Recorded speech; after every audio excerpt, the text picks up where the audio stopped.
Hello viewers, আজকে আমি তোমাদেরকে অষ্টম শ্রেণীর মুনাফা অধ্যায়ের 2.1 সেখান থেকে 3 নাম্বার অঙ্কটা সমাধান করে দেখাবো। তো 3 নাম্বার অঙ্কটা সমাধান করার আগে অঙ্কটা বোঝার চেষ্টা করি যে কি বলেছে, কারণ কি বলেছে আর কি করতে হবে এটা যদি তুমি বুঝতে পারো তাহলে অঙ্ক চোখ বুঝেই কভার করতে পারবা। তো দেখো, 30 টাকায় 10টি দরে ও 15 টাকা দরে সমান সংখ্যক কলা ক্রয় করে সমান সংখ্যক কলা ক্রয় করছে, কি বোঝাইতে চাইছে? 30 টাকায় সে একবার কলা কিনছে কয়টা? 10টা। আবার 30 টাকায় সে কলা কিনছে একবার কয়টা? 15টা। তুমি খেয়াল করলে, লক্ষ্য করলে দেখতে পাবো যে বাজার ঘাটে আগে মানে বাজার শুরুর থেকে গেলে তরি তরকারি সবজির দাম অনেক সময় বেশি থাকে।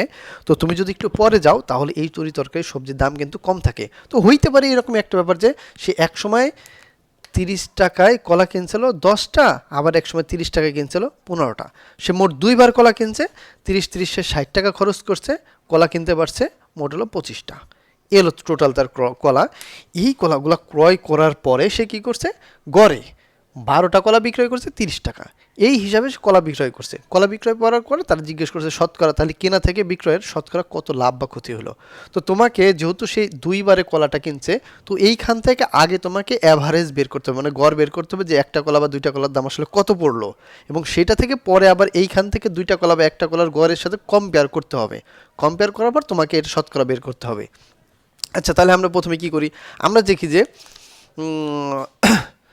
10টি কলার দাম কত ছিল? 10টি কলার দাম প্রথমে ছিল কত? প্রথমে ছিল 30 টাকা।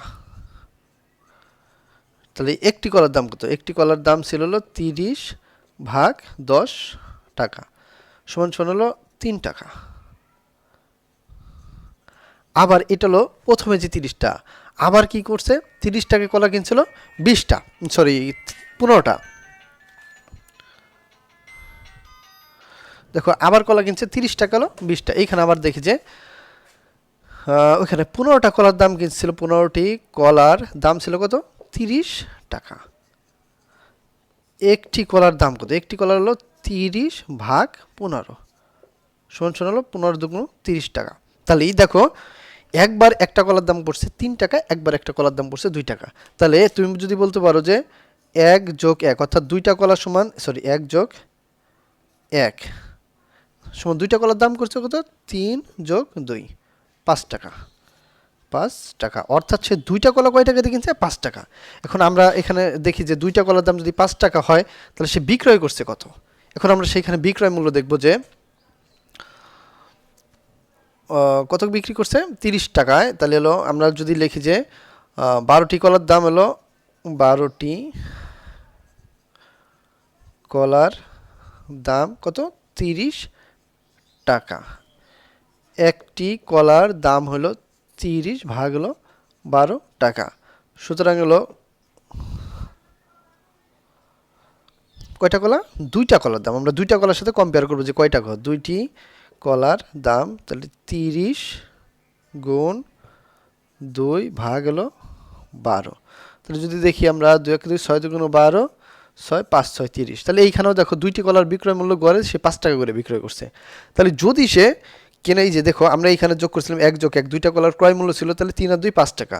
তো ক্রয় মূল্য হলো এটা কি? এটা হলো বিক্রয় মূল্য। এটা কি? ক্রয় মূল্য।